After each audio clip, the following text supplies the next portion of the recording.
Good afternoon students.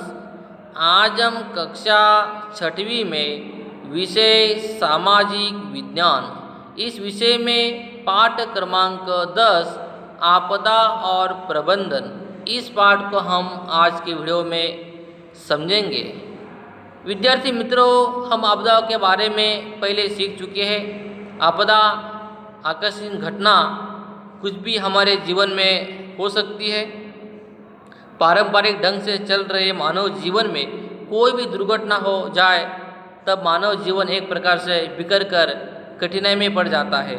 और ऐसी दुर्घटना यानी आपदा या आपत्ति, कुछ भी कठिनाई अगर आ जाती है, कुछ भी दुर्घटना अगर हो जाती है तो ये हमारे लिए आपदा या आपत्ता हो जाती है। कुछ आपदाएं अचानक आकर अकल्पित विनाश करती है तो कुछ लंबे समय तक। आइए हम इन आपदाओं को पहचानते हैं। यहाँ पर विद्यार्थी मित्रों, कुछ आपदाएं प्राकृतिक होती है और कुछ मानव सर्जित होती है। अब प्राकृतिक आपदाएं में जिनकी भविष्यवाणी की जा सके, जैसे कि बाढ़, तूफान, अकाल, सुनामी, इसकी हम भविष्यवाणी कर सकते हैं। और जिनकी भविष्यवाणी नहीं कर सकते, ऐसी कौन सी आपदाएं? भूकंप, ज्वालामुखी, दावानल मतलब जंगल की आग। कभी भूकंप आ जाए या ज्वालामुखी हो जाए या आग लग जाए, इसकी हम कभी भी भविष्यवाणी नहीं कर सकते। जबकि बाढ़, तूफान, अकाल, सुनामी, इससे हमें एक अंदाज़ा लगाकर भविष्यवाणी कर सकते हैं। और मानव सर्जित आपदाएं में जैसे कि आगजनी है, औद्योगिक दुर्घटनाएं है, युद्ध, दंगे, बम विस्फोट, वाहन दुर्घटनाएं, ये सारी मानव सर्जित आपदाएं हैं। चलिए हम एक एक को समझते हैं। पहला दिया है बाढ़। नदी में तेजी से बहकर आने वाले जल प्रवाह को बाढ़ कहते हैं। अगर नदी में तेजी से बहकर पानी अगर बहता हो उस जल प्रवाह को हम क्या कहेंगे? बाढ़ कहते हैं। तूफान मतलब साइक्लोन, किसी भी स्थल पर हवा का हल्का दबाव निर्मित होने पर अधिक दबाव वाले क्षेत्र से तेज पवन बहता है। जब ये तूफानी हवाएं भारी वर्षा के साथ बहती है तब जो परिस्थिति निर्मित होती है तो उसे हम क्या कहते हैं? चक्रवात, साइक्लोन या तूफान, उसे हम कहते हैं।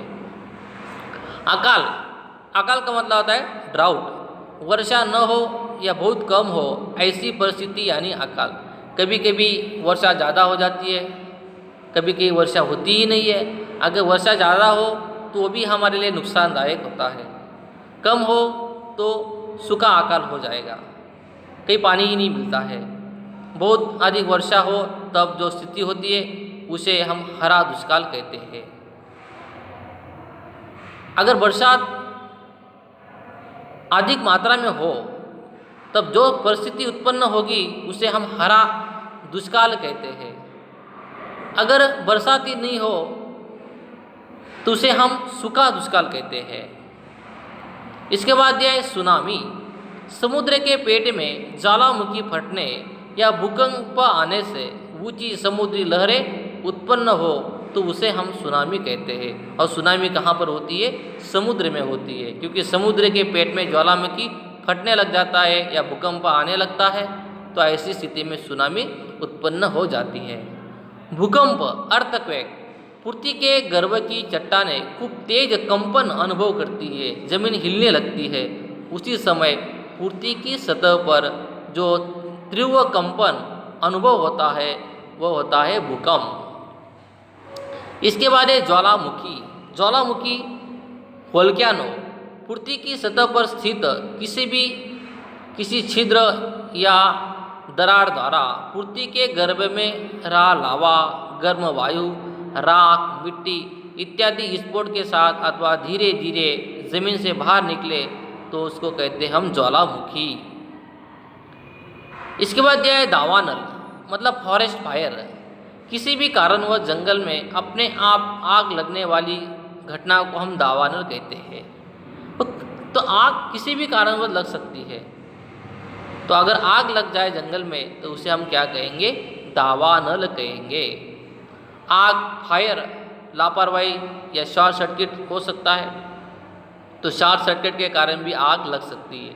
या दुर्घटना के कारण मकान या दुकान अथवा व्यावसायिक जगह में आग लग सकती है।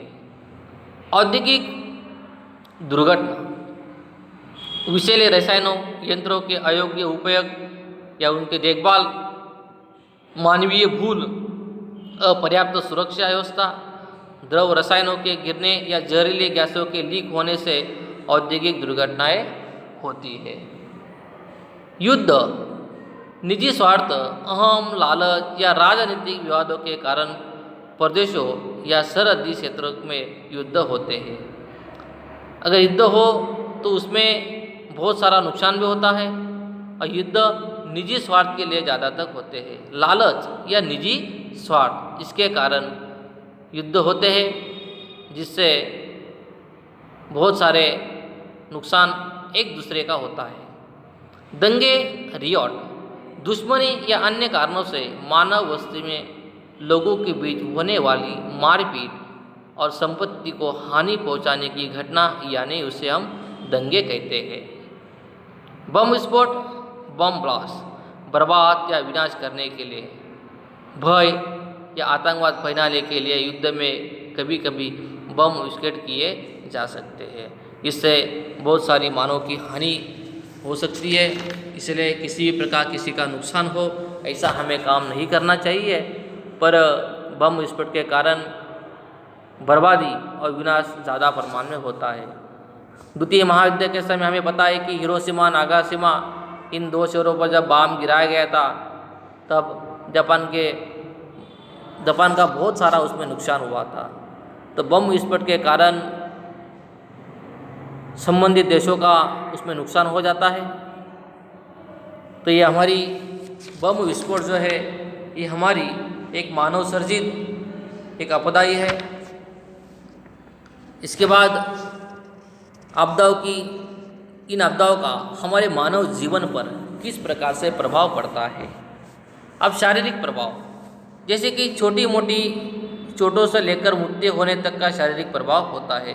कुछ भी आकस्मिक घटना घट जाए तो इसके लिए हमारा शरीर का कुछ भी भाग या पार्ट उससे निकामी हो सकता है। छोटी मोटी चोटों से लेकर, छोटी हो या बड़ी हो, या मृत्यु होने तक शारीरिक प्रभाव इन आपदाओं घटने से हो सकती है। मानसिक प्रभाव भी होता है। भय लगना, गुमसुम हो जाना, स्तब्ध हो जाना, हताश हो जाना, निराश हो जाना, गहरा मानसिक आघात लगने से जैसे मानसिक प्रभाव भी इन आपदाओं के कारण मानव जीवन पर हो सकता है।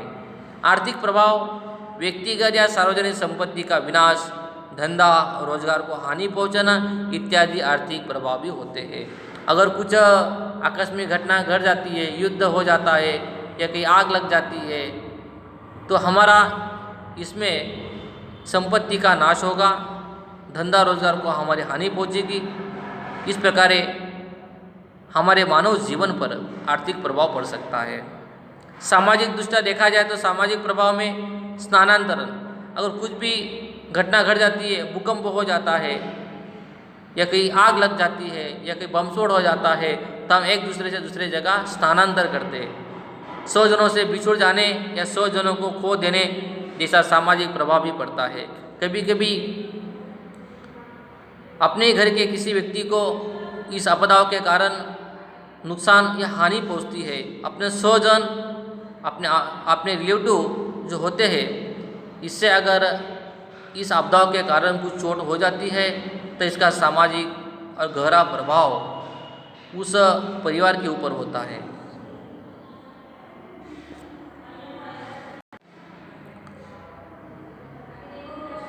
तो विद्यार्थी मित्रों, इस आपदा से बचाव हमें करना चाहिए। लोग आपदाओं का शिकार बने उस समय उन्हें सुरक्षित रूप से कम हानि पहुँचे, इस तरह बाहर लाने की प्रयुक्ति या दूरदर्शिता अर्थात आपदा प्रबंधन मतलब व्यवस्था की जाती है। किसी भी कठिनाई हो तो उसी कठिनाई में हमें कम से कम हानि पहुँचे या इस कठिनाई से हमें बाहर लाना, उस दूरदर्शिता को हम आपदा प्रबंधन कहते हैं। तो हमें किसी भी प्रकार का नुकसान न हो, उस नुकसान से बचाने के लिए कुछ व्यवस्थाएं भी की जाती है। तो विद्यार्थी मित्रों हो, हमें इससे बचाने के लिए कुछ उपाय योजना भी करके रखनी पड़ती है।